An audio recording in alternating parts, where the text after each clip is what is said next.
બોલો સ્વામિનારાયણ ભગવાનને જય, ઘનશ્યામ મહારાજને જય. તો ભક્તો, આજે આપણે ફરીને એક નવો વિડીયો લઈને આવી ગયા છે. આપણી આ ચેનલમાં તમારા બધાનું સ્વાગત છે અને બધા જ ભક્તોને હૃદયપૂર્વક જય શ્રી સ્વામિનારાયણ. ભક્તો, આજે આપણે વિડીયો લઈને આવ્યા છે એ આપણે શિક્ષાપત્રીના શ્લોકની કથા કરવાની છે. 120 થઈને 130 સુધીના શ્લોકની, એટલે કે 10 શ્લોકની કથા કરવાની છે. તો આ તમે પૂરેપૂરી સાંભળજો. અને જે હરિભક્તોને ઘરે ભગવાનની મૂર્તિ હોય અને એમને જો ભગવાનના વાઘા ઓનલાઈન ખરીદવા હોય તો અમારી પાસેથી મગાવી શકે છે. અમારો મોબાઈલ નંબર 63 54 45 14 82. આ નંબરમાં ફોન કરીને વધારે માહિતી લઈ શકે છે. ભક્તો, હવે આપણે કથાનો આરંભ કરીશું 120માં શ્લોકથી 130. અને અમારો જે મત તે વિશિષ્ટાદ્વૈત છે એમ જાણવું, અને અમને પ્રિય એવું જે ધામ તે ગૌલોક છે એમ જાણવું, અને તે ધામને વિશે બ્રહ્મરૂપે કરીને જે શ્રી કૃષ્ણ ભગવાનની સેવા કરવી તે અમે મુક્તિ માની છે એમ જાણવું. અને આ જે પૂર્વ સર્વ ધર્મ કહ્યા તે જે અમારા આશ્રિત જે ત્યાગી ગૃહસ્થ બાઈ ભાઈ સર્વે સત્સંગી તેમના સામાન્ય ધર્મ કહ્યા છે. કહેતા સર્વ સત્સંગી માત્રને સરખા પાળવાના છે. અને એ સર્વેના જે વિશેષ ધર્મ છે તેમને પૃથક પૃથકપણે કરીને કહીએ છીએ.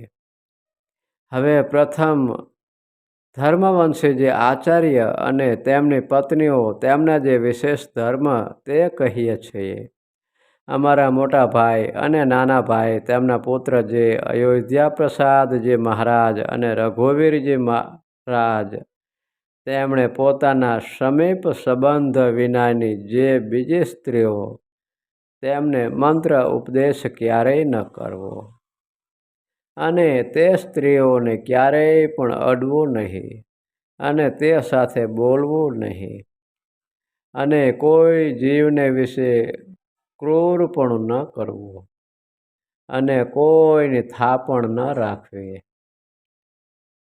અને વ્યવહાર કાર્યને વિશે કેનું પણ જમાનગરું ન કરવું, અને કોઈ આપતકાળ આવી પડે તો ભિક્ષા માગીને પોતાનું નિર્વાહ કરીને તે આપતકાળને ઉલ્લંઘવો, પણ કોઈનું કરજ તો ક્યારેય ન કરવું.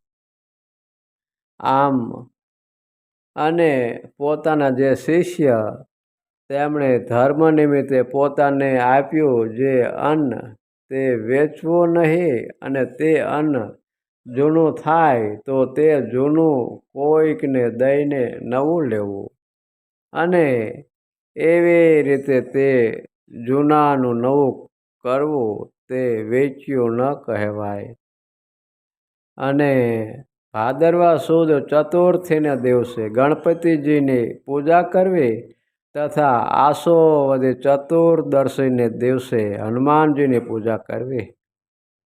અને અમારા આશ્રિત જે સર્વે સત્સંગી તેમના ધર્મની રક્ષા કરવાને અર્થે એ સર્વેના ગુરુપણાને વિશે અમે સ્થાપન કર્યા એવા જે તે અયોધ્યા પ્રસાદજી અને રઘુવીર પ્રસાદજી મહારાજ તેમણે મુમુક્ષુજનોને દીક્ષા આપવી, અને પોતાના આશ્રિત જે સર્વે સત્સંગી તેમણે અધિકાર પ્રમાણે પોતપોતાના ધર્મને વિશે રાખવા, અને સાધુને આદર થકી માનવા, અને સત્શાસ્ત્રનો અભ્યાસ આદર થકી કરવો, અને મોટા જે મંદિર તેમને વિશે અમે સ્થાપન કર્યા એવા જે શ્રી લક્ષ્મીનારાયણ આદિક શ્રી કૃષ્ણના સ્વરૂપ તેમની જે સેવા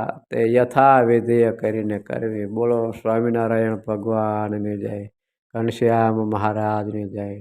તો ભક્તો, આપણે 120થી 130 શ્લોકનું 10 શ્લોકની આપણે કથા કરી.